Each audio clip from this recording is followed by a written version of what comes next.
The Kitemaker by Ruskin Bond. There was but one tree in the street known as Gully Ram Nathan, an ancient banyan that had grown through the cracks of an abandoned mosque, and little Ali's kite had caught in its branches. The boy, barefoot and clad only in a torn shirt, ran along the cobbled stones of the narrow street to where his grandfather sat nodding dreamfully in the sunshine of their back courtyard. "Grandfather!" shouted the boy. "My kite is gone!" The old man woke from his daydream with a start, and raising his head, displayed a beard that would have been white had it not been dyed red with mehendi leaves. "Did the twine break?" he asked. "Kite twine is not what it used to be." "No, grandfather, the kite is stuck in the banyan tree." The old man chuckled. "You have yet to learn how to fly a kite properly, my child. And I am too old to teach you. That's the pity of it. But you shall have another." He had just finished making a new kite from bamboo paper and thin silk, and it lay in the sun, firming up. It was a pale pink kite with a small green tail. The old man handed it to Ali, and the boy raised himself on his toes and kissed his grandfather's hollowed-out cheek. "I will not lose this one," he said. "This kite will fly like a bird." And he turned on his heels and skipped out of the courtyard. The old man remained dreaming in the sun. His kite shop was gone, the premises long since sold to a junk dealer.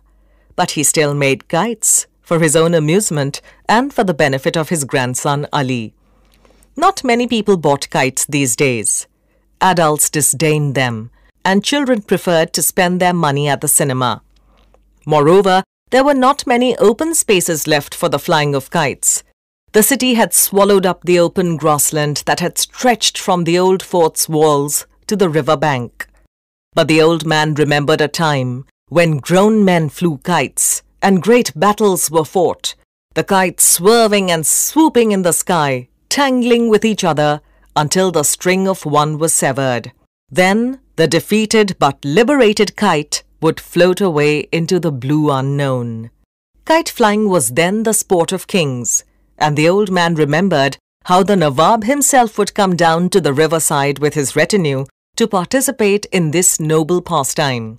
There was time then to spend an idle hour with a gay dancing strip of paper. Now everyone hurried, in a heat of hope, and delicate things like kites and daydreams were trampled underfoot. He, Mahmud the Kitemaker, had in the prime of his life been well known throughout the city. Some of his more elaborate kites once sold for as much as 3 or 4 rupees each. At the request of the Nawab, he had once made a very special kind of kite, unlike any that had been seen in the district. It consisted of a series of small, very light paper discs trailing on a thin bamboo frame. To the end of each disc, he fixed a sprig of grass, forming a balance on both sides. The surface of the foremost disc was slightly convex, and a fantastic face was painted on it, having 2 eyes made of small mirrors. The discs, decreasing in size from head to tail, assumed an undulatory form and gave the kite the appearance of a crawling serpent. It required great skill to raise this cumbersome device from the ground, and only Mahmud could manage it.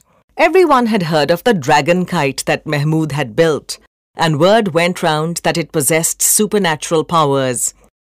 A large crowd assembled in the open to watch its first public launching in the presence of the Nawab. At the first attempt, it refused to leave the ground. The discs made a plaintive, protesting sound, and the sun was trapped in the little mirrors, making the kite a living, complaining creature. Then the wind came from the right direction, and the dragon kite soared into the sky, wriggling its way higher and higher, the sun still glinting in its devil eyes. And when it went very high, it pulled fiercely on the twine, and Mahmud's young sons had to help him with the reel. Still the kite pulled, determined to be free, to break loose, to live a life of its own. And eventually it did so. The twine snapped, the kite leaped away toward the sun, sailing on heavenward until it was lost to view. It was never found again, and Mahmud wondered afterwards if he made too vivid, too living a thing of the great kite. He did not make another like it. Instead, he presented to the Nawab a musical kite, one that made a sound like a violin when it rose in the air. Those were more leisurely, more spacious days. But the Nawab had died years ago, and his descendants were almost as poor as Mahmud himself. Kite makers, like poets, once had their patrons. But no one knew Mahmud, simply because there were too many people in the gully, and they could not be bothered with their neighbors. When Mahmud was younger and had fallen sick, everyone in the neighborhood had come to ask after his health. But now, when his days were drawing to a close, no one visited him. Most of his old friends were dead, and his sons had grown up. One was working in a local garage, and the other, who was in Pakistan at the time of the partition, had not been able to rejoin his relatives. The children who had bought kites from him 10 years ago were now grown men, struggling for a living. They did not have time for the old man and his memories. They had grown up in a swiftly changing and competitive world, and they looked at the old kite maker and the banyan tree with the same indifference. Both were taken for granted, permanent fixtures that were of no concern to the raucous, sweating mass of humanity that surrounded them. No longer did people gather under the banyan tree to discuss their problems and their plans. Only in the summer months did a few seek shelter from the fierce sun. But there was the boy, his grandson. It was good that Mahmud's son worked close by, for it gladdened the old man's heart to watch the small boy at play in the winter sunshine, growing under his eyes like a young and well-nourished sapling, putting forth new leaves each day. There is a great affinity between trees and men. We grow at much the same pace, if we are not hurt or starved or cut down. In our youth, we are resplendent creatures, and in our declining years, we stoop a little. We remember, we stretch our brittle limbs in the sun, and then with a sigh, we shed our last leaves. Mahmud was like the banyan, his hands gnarled and twisted like the roots of the ancient tree. Ali was like the young mimosa planted at the end of the courtyard. In 2 years, both he and the tree would acquire the strength and confidence of their early youth. The voices in the street grew fainter, and Mahmud wondered if he was going to fall asleep and dream, as he so often did, of a kite so beautiful and powerful that it would resemble the great white bird of the Hindus, Garuda, Vishnu's famous steed. He would like to make a wonderful new kite for little Ali. He had nothing else to leave the boy.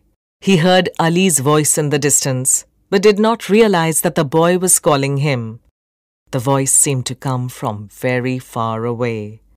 Ali was at the courtyard door, asking if his mother had as yet returned from the bazaar.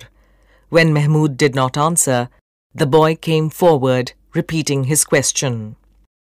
The sunlight was slanting across the old man's head, and a small white butterfly rested on his flowing beard. Mahmud was silent, and when Ali put his small brown hand on the old man's shoulder, he met with no response. The boy heard a faint sound, like the rubbing of marbles in his pocket. Suddenly afraid, Ali turned and moved to the door, and then ran down the street shouting for his mother. The butterfly left the old man's beard and flew to the mimosa tree, and a sudden gust of wind caught the torn kite and lifted it in the air, carrying it far above the struggling city into the blind blue sky.